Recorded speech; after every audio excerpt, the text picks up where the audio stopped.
I just wish everybody understood just how difficult it is to cope with a child that's struggling with reading. Many people just simply do not understand just how serious the issue it is and how it affects every aspect of life, how it affects their self-esteem. Those without reading troubles struggle to understand just what children are actually going through. So you'll know what it's like. You watch your child often having to reread something just so they can understand it. Sometimes they have to reread it several times before it goes in. And maybe you've bought them Harry Potter or whatever their favourite book is, but it stays untouched, just like new. And people are often asking, why is your child not reading for pleasure? And why are they using a finger or a ruler to track the letters so that it actually takes forever for them to finish reading a sentence? Boy, these are such painful issues. I will never, ever forget watching it in my own daughter. And there was so little help around. Well, now I understand a bit about what's happening in the brain. It's actually really comforting to know, why is this happening? What explains it all? I worked with a very famous actress for a while, and after we'd worked together, she told all the newspapers about what had happened to her. But despite her being famous, she found reading tragically difficult. She used to use her finger, and still it was hard work. And when she was practicing her lines for what she was performing in, she'd have to read it sometimes 100 times. No one knew the pain she was facing. They saw her as a famous actress and assumed that everything in life was easy. Well, it wasn't. So why do people have these issues? Well, first of all, let's make clear it's nothing to do with intelligence. In fact, it's often the opposite. Often it's very bright people. And I'd urge you to make sure that everybody understands this is not low levels of intelligence. So what is happening is, in the vast majority of cases, the basic skill of eye tracking hasn't developed. So instead of their eyes moving smoothly, they're jumping around when they're trying to read. It's nothing to do with intelligence. It's a skill that just hasn't finished its development yet. And if their eyes are jumping around, well, do you know what? Every time they look at a word, they see the letters in a different order. Their letters are scrambled. Sometimes the letters are reversed because the eye was moving the wrong way and taking in the visual information in reverse. All of these things are incompletely developed skills.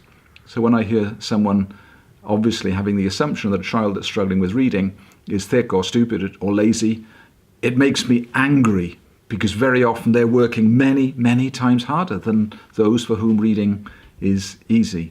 So the brain hasn't bothered yet to create that skill, that's called a fine motor skill, so that eye tracking and visual processing is happening smoothly. And usually that doesn't come just with reading. Often it affects the way they'll hold a pen or write, because it's the same basic skills. It's fine motor skills. And if that part of the brain hasn't produced eye tracking, it probably hasn't finished off the development of writing skills and the way you hold your pen. So this child is not being lazy. It's not your fault. You haven't done something wrong. They haven't inherited bad genes from you. It's almost certainly not the teacher's fault. Their lack of skill means that they've got an overload in the area of the brain that has to process those skills that haven't yet been fully developed. In other words, they have to think about it. And when you have to think about something, it's always infinitely harder. Most of us who can read easily don't have to think about it. It's effortless. For these children, they are thinking hard. And there's a bit of the brain here at the front, in what's called the prefrontal cortex, the thinking brain area.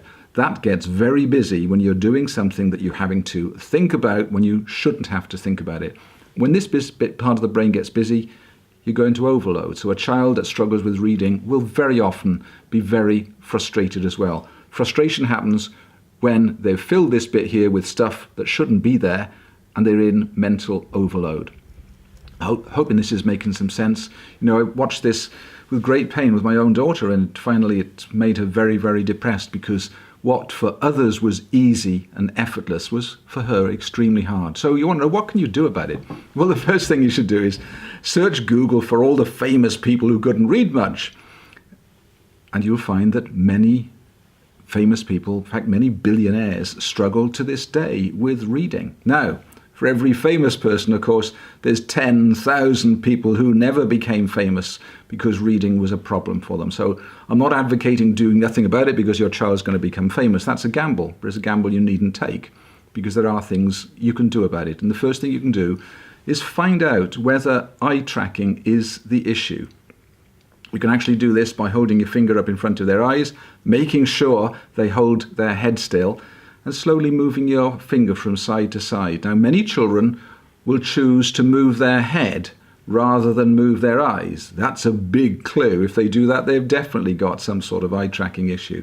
So make sure they hold their head very still and watch their eyeballs as you move your finger slowly back and forth. In some children, the problem is so bad that you can actually see it with the naked eye.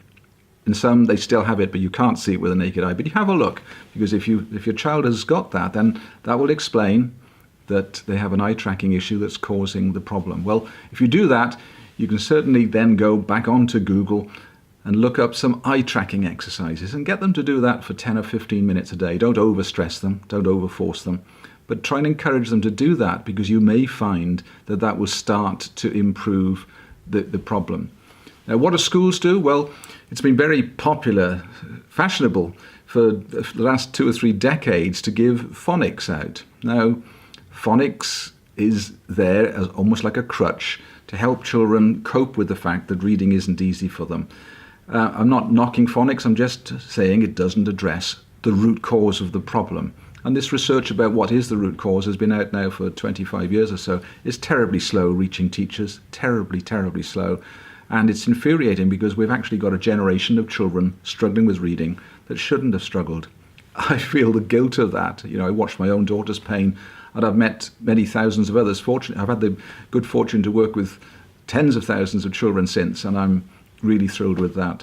But don't force your child to read until the root cause of the problem has been addressed. It's just going to wear them out. It's going to make them fed up with reading, and they'll get really annoyed and irritated with you. Reading right now makes them very tired because they're having to work hundreds of times harder than they should.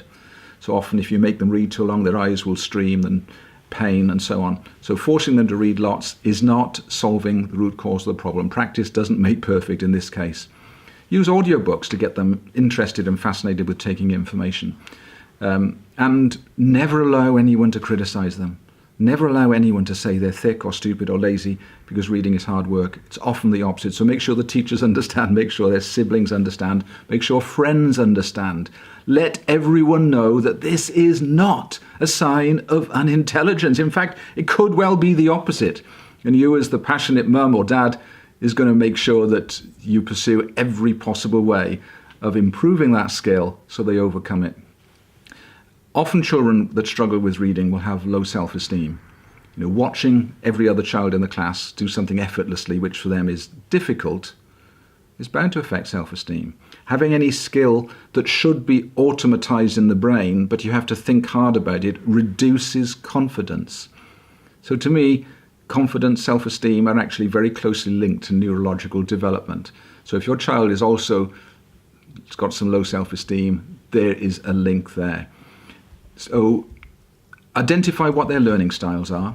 And if you've got a child that's not a visual learner, going to learn by reading, make sure that the teacher understands that and gives them other ways of taking in information. Make sure the teacher understands their learning style and plays to that strength. So this might mean you going off to the school, and you may have been there a few times already, to listen to them complain about your child. This time go back and say, you've got to learn learn yourself the learning style of my child and play to my child's strengths rather than to his or her weaknesses. So you can go back and with some information, and hopefully the education system that's been decades behind in so many areas will start to learn what it is that's causing children to struggle. And of course, it's something that doesn't go away. You know, outside my office, very often there's homeless people just nearby on the street, and that hurts me because virtually all of them are struggling with reading.